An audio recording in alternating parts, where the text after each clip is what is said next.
कभी भी पूजा न की अपने घर में। अपन संस्कार और संस्कृति से दूर ना होखेगी।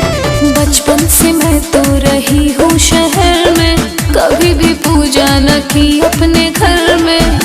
खुद से ही करिए ना मेरी सवरिया।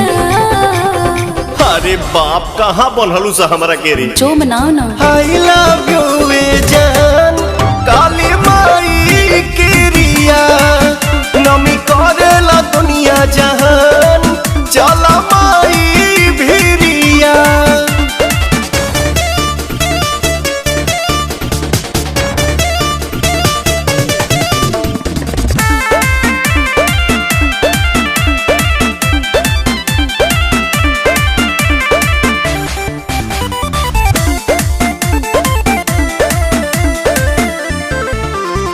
भूखी पियासी नहीं 9 दिन रहूंगी, मुझसे न होगा ना जी मैं ना करूंगी।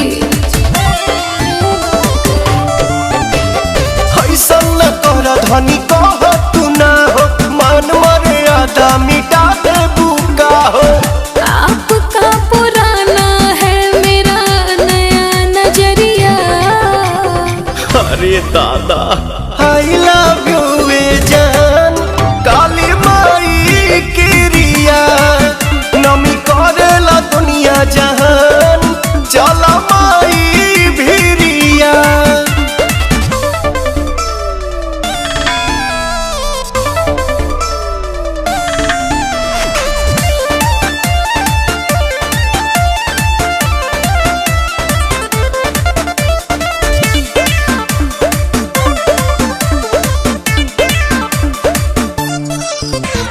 दान जाति दूंगी तो मैया लेंगी क्या, साथ बैठ जाऊंगी तो दर्शन देंगी क्या।